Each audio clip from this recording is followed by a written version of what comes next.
Mes amis, bien le bonsoir. J'ai tenté de résister toute la journée, mais j'ai fini par céder à la tentation de faire cette vidéo. Regardez cette une, absolument révolutionnaire dans un journal britannique. Je vais garder ce journal, il est collector. Elle dit quoi, cette une? Elle dit que les femmes trans ne sont pas des femmes. Alors, c'est une décision de la Cour suprême britannique qui a été saisie avec cette question et qui a fini par statuer. Ça signifie qu'aujourd'hui, en 2025, le Royaume-Uni a fini par reconnaître que la femme, c'est une réalité biologique. C'est quelque chose qui est inscrit dans l'ADN. Ce n'est pas juste un sentiment, c'est pas juste un feeling, parce que jusqu'à très récemment, ces dernières années en tout cas, on ne savait plus vraiment ce que c'était une femme au Royaume-Uni.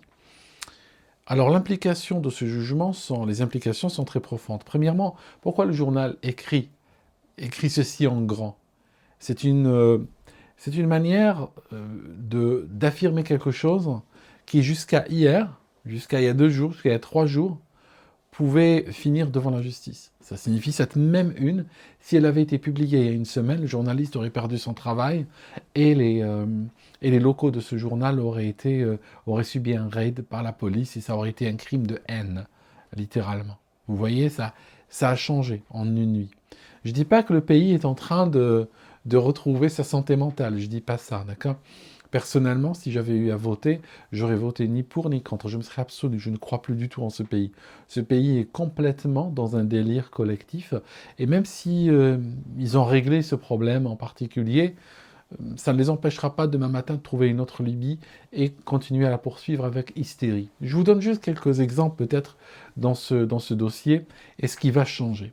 Exemple simple. Jusqu'à hier, on pouvait avoir un policier mâle qui se déclare femelle et qui a donc le droit d'aller fouiller les femmes. Ça signifie normalement, vous savez que quand il s'agit de fouilles corporelles, en cas d'arrestation ou des choses comme ça, ou de perquisition ou autre, normalement les femmes sont fouillées par les femmes et les hommes par les hommes. Par contre, il suffisait que n'importe quel policier homme se déclare femme, vu qu'on était sur le principe que femme est un sentiment déclaratif, était juste un genre déclaratif, ça ne correspond à aucune réalité biologique, donc on est dans la négation complète de la femme. Comprenez que c'est vrai que parfois on se moque, mais honnêtement, des fois on se moque des pays musulmans, on dit oui, chez eux, la femme n'a pas tous ses droits, tout ça.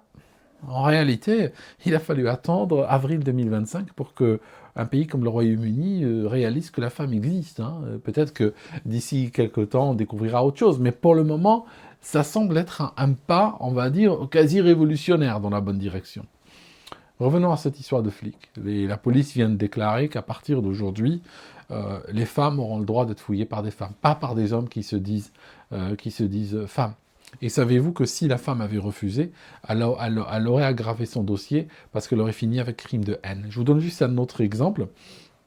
À l'hôpital, on a eu un dossier. C'est une femme qui se trouve dans un département pour des chirurgies de type gynécologique.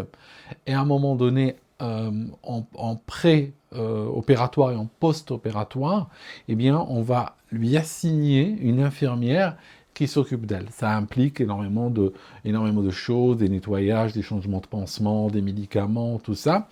Et donc, elle est dans une situation extrêmement vulnérable, comme vous pouvez penser. Et elle voulait, et c'est généralement, la plupart des femmes veulent ça, elle voulait une infirmière. Ben, on dit oui, il n'y a pas de souci, vous voulez une infirmière, bien sûr. Elle lui ramène un homme. Le problème, c'est qu'elle a dit non, moi je veux une vraie infirmière. Savez-vous qu'ils ont été appelés, là, les responsables de l'hôpital, et puis ils lui ont dit, vous prenez vos affaires, vous dégagez. Vous dégagez maintenant de l'hôpital. Ça, c'est un crime de haine, ce que vous venez de faire. Pour vous dire que je suis personnellement, je ne vous cache pas, je suis chez un peuple qui me fait peur. Il m'effraie, les Britanniques. C'est pour ça que je suis sur la partie finale, on va dire, de mes préparatifs pour quitter ce pays. Le Royaume-Uni me fait peur, vous avez bien entendu. Ils me font vraiment peur. Parce que n'importe quelle lubie qui se déclenche dans leur tête, ils vont la poursuivre avec un zèle qui n'a plus aucune limite. Imaginez des médecins évacuer manu militari une femme malade qui a besoin d'une opération tout simplement parce qu'elle n'a pas voulu céder, n'a pas voulu jouer ce jeu de rôle à participation obligatoire. Elle n'a pas voulu accepter ce jeu de rôle sinistre. Ils l'ont viré. En fait, et je suis très choqué de voir que les Britanniques, lorsqu'ils embrassent une idéologie, ils sont comme les Allemands des années 30. Ils n'ont strictement aucune limite. Il n'y a plus aucune humanité en eux. Et c'est ça, moi, je ne veux plus voir ces zombies, je ne veux plus voir ces drones, ils me font peur. J'ai vu ici, droit dans les yeux, j'ai vu ce que peut donner un Britannique zombifié. C'est quelque chose de très, très effrayant. Ils sont sûrs de leur pouvoir, ils sont imbus de leur pouvoir, et ils sont prêts à tout. Donc, la femme a été virée de l'hôpital. On a eu aussi des dossiers, j'en ai parlé, j'ai dénoncé ça de nombreuses reprises dans mes vidéos. On a des criminels, des tueurs, des prédateurs, n'est-ce pas, qui lorsqu'ils arrivent dans les prisons d'hommes, eh bien, ce qu'ils font, c'est que dès qu'ils arrivent là, ils appellent l'administration et ils disent oui, voilà, je changeais, je déclarais que je suis une femme. Une fois qu'ils déclarent qu'ils sont une femme, eh bien, tout de suite, ils deviennent une femme. Il y a une sorte de... C'est même pas une transition, comme ils disent. Pour moi, je n'appelle même pas ça une transition, c'est une métamorphose. Ils sont métamorphosés et on les emmène dans des prisons de femmes. Dès qu'ils arrivent dans les prisons de femmes, vous imaginez ce qui va se passer. Ils vont les attaquer, ils vont s'exposer, ils vont les brutaliser, tout ça. Les femmes qui allaient se plaindre, on leur dit « Ah, tu te plains ? Tu sais que tu viens de commettre un crime de haine ? Et parce qu'elle a commis ce crime-là, eh bien, plus tard, quand il s'agira de statuer sur une libération conditionnelle ou anticipée ou autre, ça ne marchera pas, parce qu'on dira que son comportement est absolument exécrable, et donc elle va rester en prison. Donc elle a le choix entre deux choses, soit se laisser faire, et ne rien dire et ne rien faire, soit aller se plaindre à l'administration, et à ce moment-là, ben, on la condamnera à rester subir encore double, encore plus longtemps. Et je vous dis, c'est pour ça que c'est quelque chose qui m'effraie complètement. Ce qu'on a découvert aussi, on a découvert que ça fait de longues années déjà, que la santé publique, eh bien, se sont basés, ont effacé les données, des bases de données donc de santé britanniques, ils ont effacé les mentions hommes et femmes et les ont remplacées par un système déclaratif. De sorte que, par exemple, aujourd'hui, il y a plein de choses qu'on ne peut pas faire. Par exemple, on ne peut pas dépister les maladies. On ne peut pas dépister des maladies chez des hommes ou des maladies chez des femmes, parce que les bases de données sont devenues complètement corrompues, parce qu'on a supprimé la notion de sexe biologique. On a découvert aussi que des médecins, j'entends un médecin, et ce médecin commet des erreurs médicales ou il commet des fraudes et des choses comme ça. Et en fait, à un moment donné, il sera sur le point d'être grillé, en fait. Il est sur le point d'être radié, littéralement. Donc, qu'est-ce qu'il fait ? Il change de sexe. Et quand il change de sexe, il change de nom. Et parce que dans les fichiers centraux, la mention de sexe et de nom ont changé, donc ça devient sur le plan informatique plus la même personne, et puis il va renaître avec un dossier vide. Ça signifie soudainement, tout ce qu'il a fait pendant des années, toutes les erreurs médicales, les patients qu'il a éclopés, les machins, tout ça, complètement rayé et effacé. Voilà. On a eu des cas terribles aussi d'hommes qu'on trouvait dans les endroits pour changer pour les femmes, dans les magasins. Il y a des femmes qui se sont plaintes parce qu'il y a des abus et tout. Et que se passe-t-il ? Sûrs de leur bon droit, les responsables de ces magasins tweetent « Nous sommes fiers de permettre à des trans d'utiliser les cabines de changement pour femmes, et si vous n'êtes pas contente, la porte est grande, dégagez. » C'est des gens, vraiment, encore une fois, c'est un peuple qui devient très très dangereux quand on lui soumet une idéologie. Et même si celle-ci, aujourd'hui, a connu un grand échec, moi je ne suis pas en train de célébrer ici, je ne viens pas devant vous pour dire hey, « Regardez, génial, on a fait un pas dans le bon sens ». C'est pas possible. Je prends mes affaires, je dégage. Qu'ils fassent un pas dans le mauvais sens, ça m'intéresse plus, moi. Personnellement, ça m'intéresse plus. Qu'ils fassent des pas dans le mauvais sens ou dans le bon sens, c'est bien pour eux. Ils savent ce qu'ils font. Moi, je veux pas rester avec des gens qui sont hystérisés à ce niveau-là. Alors, si vous voulez, toutes ces histoires mises bout à bout, on a atteint le stade où, aujourd'hui, par exemple, si je suis avec ma fille, elle veut rentrer dans les toilettes, même des femmes, je suis obligé, désolé, je suis obligé de rentrer. Je suis obligé de rentrer, jeter un coup d'œil, scanner, parce qu'il y a eu des histoires d'horreur sans nom, des histoires répétées, qui sont devenues littéralement la signature de notre société. Et donc, ce qui s'est passé, c'est que toutes ces histoires ont fini justement par créer une résistance au sein de la société civile, même si je parle d'une section très, très étroite de la société civile britannique qui a toujours encore cette capacité à résister. Je ne suis pas en train de parler de la majorité qui est apathique, qui est complètement apathique, qui peut toujours te donner raison si tu lui parles. Tu sais, tu peux aller leur parler, ils t'écoutent, ils peuvent te donner raison. Puis ça s'arrêtera là. Ils vont acquiescer, puis c'est tout. Des fois, tu te demandes s'ils te donnent raison parce qu'ils y croient vraiment, ou si juste ils veulent se débarrasser de toi ou arrêter la conversation là. Hein, c'est de ce niveau. Donc voilà, mes amis.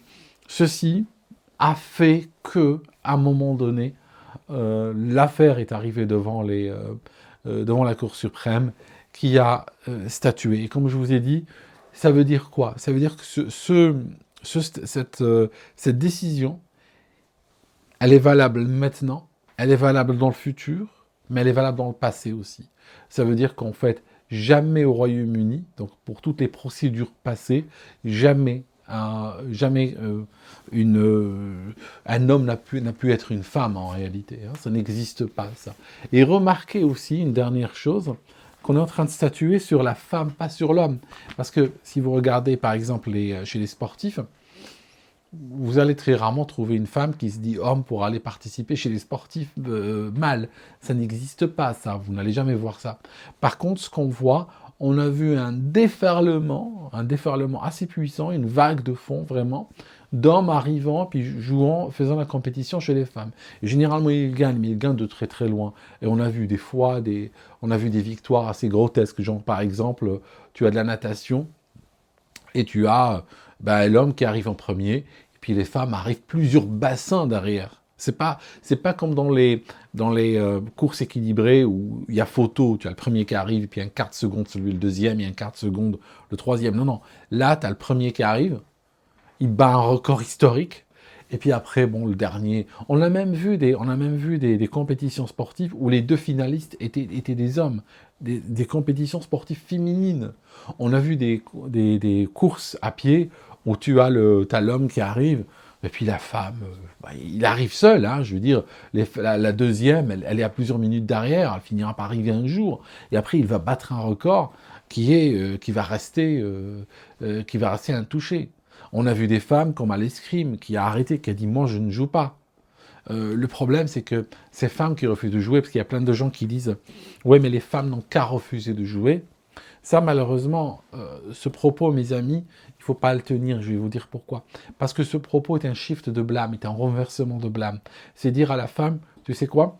Tu peux t'entraîner pendant des années, galérer pour obtenir des sponsors, payer très cher la fédération, les cotisations, l'entraîneur, sacrifier ta vie, sacrifier tes études pour t'entraîner toute la journée, 7 jours sur 7 et tout ça. Tu arrives à cette compétition, ça fait des années que tu te prépares, et le premier homme qui se pointe, c'est de ta faute. Tu n'as qu'à faire demi-tour et dire non, je ne joue pas et tu rentres. Et tu perds tout. Tu perds ton sponsor qui va te bannir, qui va même te réclamer des remboursements. Tu perds tout ce que tu as fait. Tu n'as rien du tout. Juste voilà parce qu'un homme s'est montré. Et ça, c'est pas acceptable. On ne peut pas créer une société où les femmes sont soumises à la prédation et quand elles ont un homme en face d'elles, soit elles perdent, soit elles se font massacrer et il prend la médaille qui lui revenait à elle de droit, soit elle perd tout et elle part, et puis finalement, il est gagnant par défaut. On peut pas construire, encore une fois, je viens d'un pays musulman, je vous le dis, on peut pas construire une société où on nie les femmes, où il y a une négation institutionnalisée de la femme, où on déclare que la femme est tellement nulle, la femme est tellement mauvaise, que n'importe quel homme peut devenir une meilleure femme qu'elle. qu'elle est même pas bonne à être une femme. Ça, c'est absolument inacceptable et c'est ce que la Cour suprême du Royaume-Uni a déclaré. Bien entendu, cette décision est valable qu'au Royaume-Uni, elle va pas s'étaler ailleurs. Et bien entendu, comme je vous l'ai dit au cours de cette vidéo, ne pensez pas que cette décision est un pas qui veut dire que le Royaume-Uni est en train de s'émanciper de l'idéologie wokiste, etc. Au contraire, il est complètement plongé dedans. Et mis à part cet accident, on va dire, de parcours, le reste des nouvelles ne sont pas très encourageantes. Merci mes amis d'avoir écouté cette vidéo. Et puis, j'espère qu'on se retrouvera dans une autre. À très bientôt.